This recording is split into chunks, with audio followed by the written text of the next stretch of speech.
two things that we end up not achieving our goals or end up with a poor performance.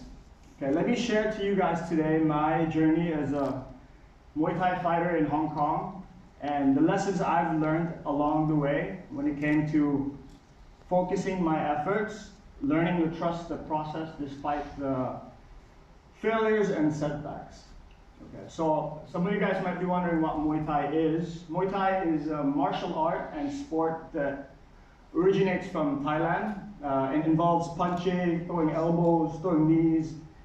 It follows the same format as a boxing fight, so you have rounds, and the way you would win is by executing those techniques effectively against your opponent or by getting the knockout.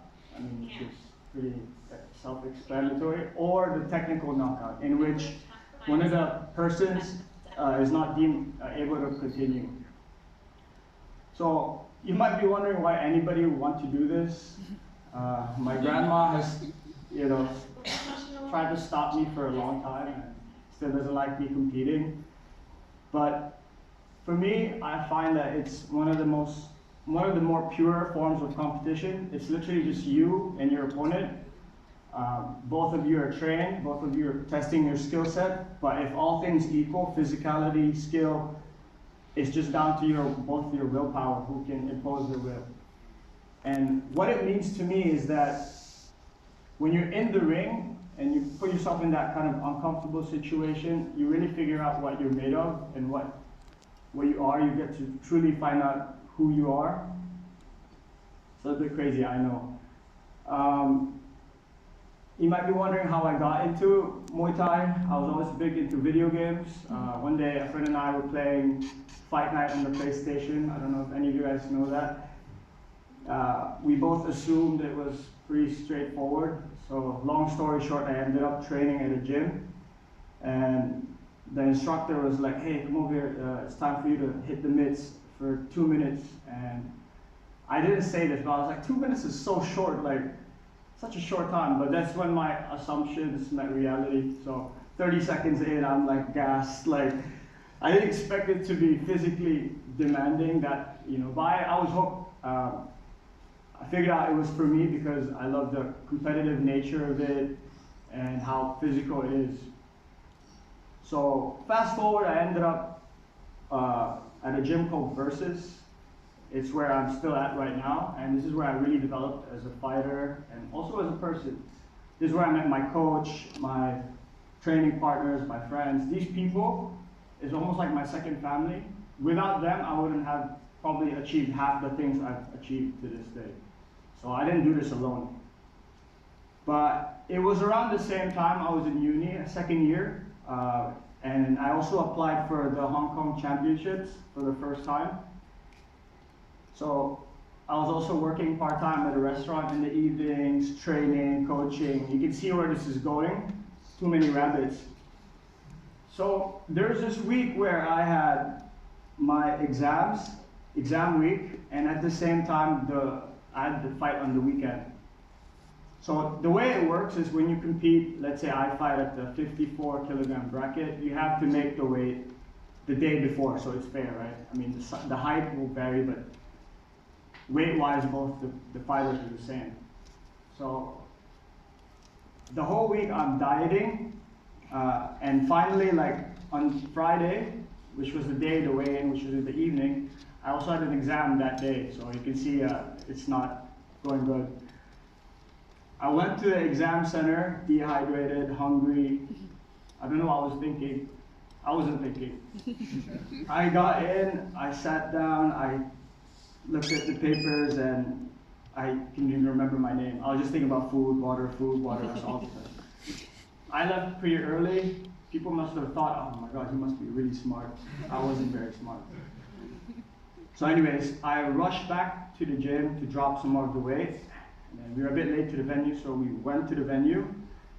I put on the sweatsuit. It's kind of like a hot jacket, the pants. I ran around the venue, tried to sweat as much of the weight off, and finally went back up, stepped on the scale, no clothes, in front of everybody. I missed weight. So I messed up my exams, I messed up the fight. Then the next day I caught up with my girlfriend then, and things didn't work out, so it was a really tough week, guys. Very, very tough week, I tell you.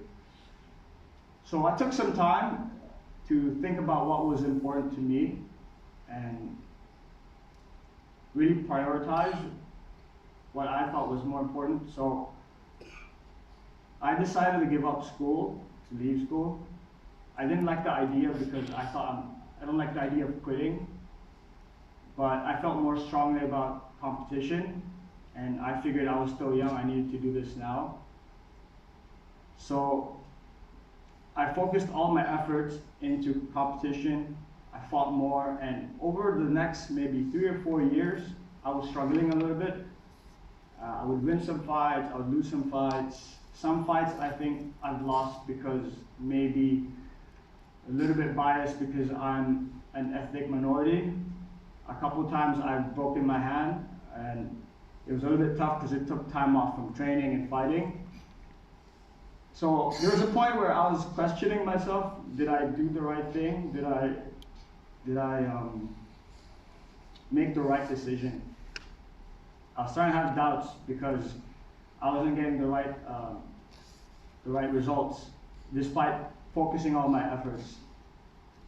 Luckily, my luck started to change one year, and I think it was 2017, which was the first year I became the Hong Kong champion, the first non-local Hong Kong champion, which I was very proud. You guys don't have to clap. Then the next few years I defended it. A lot of doors opened up from there, and I felt like that validated all the effort I put in, because it was so tough. Like at home, my grandma would ask, "Why are you still fighting? Why did you lose?" It's like, how do I explain that? And yeah, a lot of doors opened up, making me 3 times Hong Kong champion, and that really cemented my reputation in the local scene, at least, that I was decent, I was good. Then I wanted to take it to the next level, to compete overseas in Thailand, which I did. Then you guys know what happened in 2020. COVID happened, right? So that stopped my competition for a bit, put 2 years back. So I started again last year, was in a good role, then had to stop again because of some neck injury. So I'm better now, so I'm gonna probably start competing again. But as you can see, the journey hasn't been very smooth, okay? And there are moments where I was thinking, I'm not sure if I did the right decision, but I really had to trust the process. So after a decade of competing and fighting, a couple of things I take away.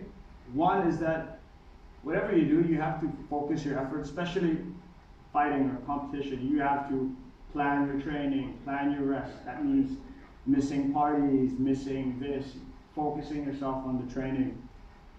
Second is, even if you do that, sometimes you might not even get the right result. And you have to trust the process, right? That's what I'm saying. And even if you do the right things, you might still get the failures, right? And you guys can apply these lessons in anything else in life. It doesn't have to be always about fighting. Be it you start a new business, follow a new passion, change careers, that's your journey. But remember, even if you focus all your efforts into doing so, you might not get the right result in the first place. And you really have to trust the process along the way. Thank you.